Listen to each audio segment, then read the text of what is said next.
ಎಲ್ರಿಗೂ ನಮಸ್ಕಾರ. ಇವತ್ತು IBPS ಅಂದರೆ IBPS ಬ್ಯಾಂಕ್ ಕಡೆಯಿಂದ ಕೆಲವೊಂದು ಹುದ್ದೆಗಳಿಗೆ ಸಂಬಂಧಪಟ್ಟಂತೆ ಒಂದು ನೇಮಕಾತಿ ನಡೆಸ್ತಾ ಇದ್ದಾರೆ. ಈ ಒಂದು ಹುದ್ದೆಗೆ ಸುಮಾರು ಹುದ್ದೆಗಳು ಬಂದ್ಬಿಟ್ಟು 6215 ಅಂದರೆ ಒಂದು ದೊಡ್ಡ ನೇಮಕಾತಿಯನ್ನು ನಡೆಸ್ತಾ ಇರೋದು IBPS ಬ್ಯಾಂಕ್ ಕಡೆಯಿಂದ. ಈ ಒಂದು ಹುದ್ದೆಗಳಿಗೆ ಅರ್ಜಿ ಸಲ್ಲಿಸೋದಕ್ಕೆ ಕೆಲವೊಂದು ಅರ್ಹತೆ ಹಾಗೂ ಪೋಸ್ಟ್ಗಳನ್ನು ವಿವರಗಳವಾಗಿ ಕೊಟ್ಟಿದ್ದಾರೆ. ಅಂದರೆ ಅಧಿಕೃತ ನೋಟಿಫಿಕೇಷನನ್ನು ಹೊರಡಿಸಿದ್ದಾರೆ. ಯಾವ ರೀತಿ ಅರ್ಜಿ ಸಲ್ಲಿಸಬೇಕು, ಏನೆಲ್ಲ ಒಂದು ಕ್ವಾಲಿಫಿಕೇಷನ್ ಇರಬೇಕು, ಸಂಪೂರ್ಣ ಮಾಹಿತಿಯನ್ನು ಈ ಒಂದು ವಿಡಿಯೋದಲ್ಲಿ ನಾನು ತಿಳಿಸ್ತೀನಿ. ಮೊದಲನೇದಾಗಿ IBPSನಲ್ಲಿ ಅಂದರೆ ಈ ಒಂದು ಬ್ಯಾಂಕಲ್ಲಿ ಸಿಬ್ಬಂದಿ ನೇಮಕಾತಿಗೆ ಅಧಿಸೂಚನೆಯನ್ನು ಹೊರಡಿಸಿದ್ದಾರೆ. ಇದರಲ್ಲಿ 2 ರೀತಿಯಾದ ಹುದ್ದೆಗಳು ಇರತಕ್ಕಂಥದ್ದು.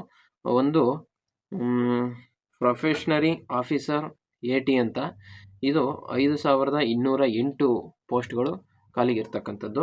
ಇನ್ನು ಸ್ಪೆಷಲಿಸ್ಟ್ ಆಫೀಸರ್ ಅಂತ ಹೇಳ್ಬಿಟ್ಟು ಇದರಲ್ಲಿ 1007 ಹುದ್ದೆಗಳು, ಅಂದರೆ 1007 ಹುದ್ದೆಗಳು, ಒಟ್ಟು 6215 ಪೋಸ್ಟ್ಗಳಿಗೆ ಈ ಒಂದು ಬ್ಯಾಂಕ್ ಕಡೆಯಿಂದ ನೇಮಕಾತಿಯನ್ನು ಮಾಡ್ತಾ ಇದ್ದಾರೆ. ಈ ಒಂದು ಹುದ್ದೆಗೆ ಯಾವ ರೀತಿ ಅರ್ಜಿ ಸಲ್ಲಿಸಬೇಕು ಅಂತಂದರೆ, ಅಧಿಕೃತ ವೆಬ್ಸೈಟ್ ಅಂದರೆ ಇವ್ರದ್ದೇ IBPS ಅವ್ರದ್ದು ಒಂದು ಅಧಿಕೃತ ವೆಬ್ಸೈಟ್ ಇದೆ, ಅದರಲ್ಲಿ ಅರ್ಜಿಯನ್ನು ಸಲ್ಲಿಸಬೇಕಾಗತ್ತೆ. ಇನ್ನು ಈ ಒಂದು ಹುದ್ದೆಗೆ ಅರ್ಜಿ ಸಲ್ಲಿಸಬೇಕು ಅಂತಂದರೆ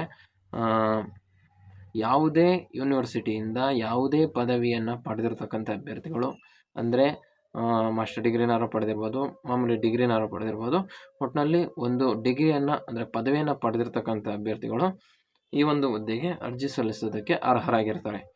ಇನ್ನು ಈ ಒಂದು ಹುದ್ದೆಗೆ ವಯಸ್ಸಿನ ಮಿತಿ ಬಂದ್ಬಿಟ್ಟು ಜನರಲ್ ಕ್ಯಾಟಗರಿ 20 ವರ್ಷದಿಂದ 30 ವರ್ಷದವರೆಗೂ ಇರ್ತದೆ. ಇನ್ನು ಕೆಲವೊಂದು ಹುದ್ದೆಗಳಿಗೆ ಕೆಲವೊಂದು ವರ್ಗದ ಅಭ್ಯರ್ಥಿಗಳಿಗೆ ಮೀಸಲಾತಿಗೆ ಅನುಗುಣವಾಗಿ ಕೆಲವೊಂದು ವೇರಿಯೇಷನ್ ಇರ್ತಕ್ಕಂಥದ್ದು. ಹೆಚ್ಚಿನ ಒಂದು ಮಾಹಿತಿಗಾಗಿ ಈ ವಿಡಿಯೋ ಡಿಸ್ಕ್ರಿಪ್ಷನಲ್ಲಿ ಅಧಿಕೃತ ಅಧಿಸೂಚನೆಯ ಒಂದು PDF ಲಿಂಕನ್ನು ಹಾಕಿರ್ತೀನಿ. ಅಲ್ಲಿ ಕ್ಲಿಕ್ ಮಾಡಿ ಹೆಚ್ಚಿನ ಮಾಹಿತಿಯನ್ನು ಅವರು ಓದಿ ಆನಂತರ ಅರ್ಜಿ ಸಲ್ಲಿಸ್ಬೋದು. ಇನ್ನು ಈ ಒಂದು ಹುದ್ದೆಗೆ ಅರ್ಜಿ ಸಲ್ಲಿಸಬೇಕು ಅಂತಂದರೆ ಅರ್ಜಿ ಶುಲ್ಕ ಅಂದರೆ ಅಪ್ಲೈ ಮಾಡ್ತೀವಲ್ಲ, ಅದಕ್ಕೆ ಅರ್ಜಿ ಶುಲ್ಕ ಕೊಡಬೇಕಾಗತ್ತೆ. ಈ ಒಂದು ಹುದ್ದೆಗೆ ಸಾಮಾನ್ಯ ವರ್ಗದ ಅಭ್ಯರ್ಥಿಗಳಿಗೆ ಅಂದರೆ OBC ಅಭ್ಯರ್ಥಿಗಳಿಗೆ 850 ರೂಪಾಯಿ ಒಂದು ಅರ್ಜಿ ಶುಲ್ಕನ ಇಟ್ಟಿದ್ದಾರೆ. ಇನ್ನು SC ST ಮತ್ತು ಅಂಗವಿಕಲ ಅಭ್ಯರ್ಥಿಗಳಿಗೆ 175 ರೂಪಾಯಿ ಅರ್ಜಿ ಶುಲ್ಕವನ್ನು ಇಟ್ಟಿದ್ದಾರೆ. ಇನ್ನು ನೇಮಕಾತಿ ಯಾವ ರೀತಿ ನಡೆಯುತ್ತೆ ಅಂದರೆ, ಈ ಒಂದು ಪೋಸ್ಟ್ಗಳಿಗೆ ಯಾವ ರೀತಿ ನೇಮಕಾತಿ ಮಾಡ್ತಾರೆ ಅಂತಂದರೆ, ಮೊದಲು ಪ್ರಿಲಿಮ್ಸ್ ಅಂದರೆ 3 ಟೈಪು ಒಂದು ನೇಮಕಾತಿ ವಿಧಾನ ಇರುತ್ತೆ, 3 ಟೈಪು. ಮತ್ತು ಫಸ್ಟು ಎಕ್ಸಾಮ್ ಕಂಡಕ್ಟ್ ಮಾಡ್ತಾರೆ ಒಂದು, ಆನಂತರ ಅದರಲ್ಲಿ ಪಾಸ್ ಆದಮೇಲೆ ಇನ್ನೊಂದು ಎಕ್ಸಾಮ್ಗೆ ಕರೀತಾರೆ, ಮೇನ್ ಎಕ್ಸಾಮ್ಗೆ. ಆ ಮೇನ್ ಎಕ್ಸಾಮಲ್ಲೂ ಕೂಡ ಪಾಸ್ ಆದಮೇಲೆ ನೆಕ್ಸ್ಟು ಇಂಟರ್ವ್ಯೂ ಕರೀತಾರೆ. ಇಂಟರ್ವ್ಯೂ ಕರೆದ್ಮೇಲೆ ಇಂಟರ್ವ್ಯೂನಲ್ಲಿ ಸೆಲೆಕ್ಟ್ ಆದರೆ ಅವರಿಗೆ ಜಾಬ್ ಕನ್ಫರ್ಮೇಷನ್ ಆಗುತ್ತೆ. ಇನ್ನು ಈ ಒಂದು ಹುದ್ದೆಗೆ ಅರ್ಜಿಯನ್ನು ಯಾವ ರೀತಿ ಸಲ್ಲಿಸಬೇಕು ಅಂತಂದರೆ, ಇವರ ಒಂದು ಅಧಿಕೃತ ವೆಬ್ಸೈಟ್ ಆಗಲೇ ಹೇಳಿದಾಗೆ www.ibps.in ಈ ಒಂದು ವೆಬ್ಸೈಟ್ಗೆ ಹೋಗಿ ಅಲ್ಲಿ ಅಪ್ಲಿಕೇಶನನ್ನು ಫಿಲ್ ಮಾಡಬೇಕಾಗಿರುತ್ತೆ.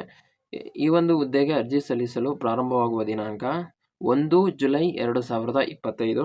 ಈಗ ಆಲ್ರೆಡಿ ಅಪ್ಲಿಕೇಶನ್ ಸಲ್ಲಿಸೋದಕ್ಕೆ ಪ್ರಾರಂಭ ಆಗಿದೆ.